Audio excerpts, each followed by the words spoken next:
بسم اللہ الرحمن الرحیم. ربی زدنی علما ربی زدنی علما. اردو ورک بک کلاس 1.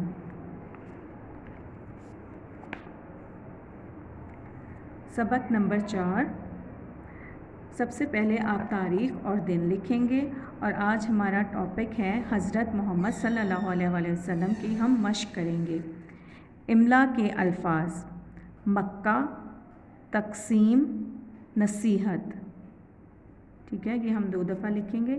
خط کشیدہ الفاظ کے آسان معنی لکھ کر جملے دوبارہ لکھیں. اب یہ جو خط کشیدہ کیا ہوتا ہے؟ Under line. جو آپ کے یہاں ورڈز انڈر لائن ہوئے ہوئے ہیں ان کو آپ نے آسان ترجمہ کرنا ہے، آسان معنی میں لکھنا ہے.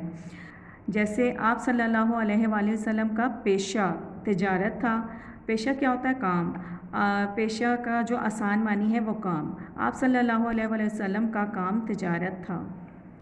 آپ صلی اللہ علیہ وآلہ وسلم نے اچھے کام کرنے کی نصیحت کی.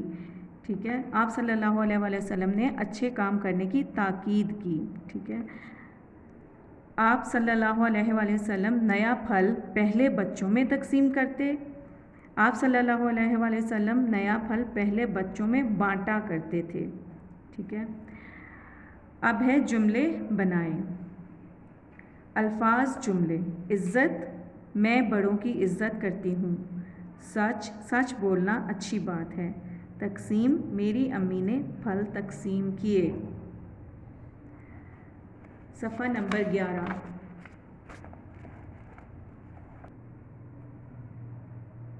صفحہ نمبر 11. سب سے پہلے آپ تاریخ اور دن لکھیں گے اور پھر ہے مندرجہ ذیل سوالوں کے جواب دیں. سوال: آپ صلی اللہ علیہ وآلہ وسلم نے کس کی عبادت کرنے کا حکم دیا؟ اللہ تعالیٰ کی. آپ صلی اللہ علیہ وآلہ وسلم نے کن باتوں کی نصیحت کی؟ کوئی سی 3 لکھیں. سچ بولو، اچھے کام کرو، علم حاصل کرو.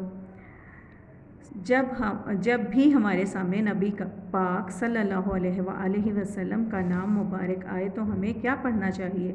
ہمیں درود پڑھنا چاہیے. اب ہے دیے گئے الفاظ کو حروف تہجی کی ترتیب کے مطابق لکھیں. عزت، پھل، پیغام، سچے.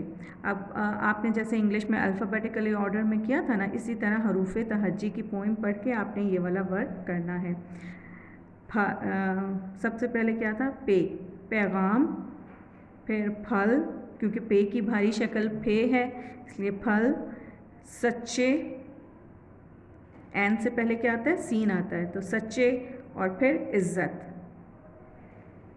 I hope you understand. Allah Hafiz.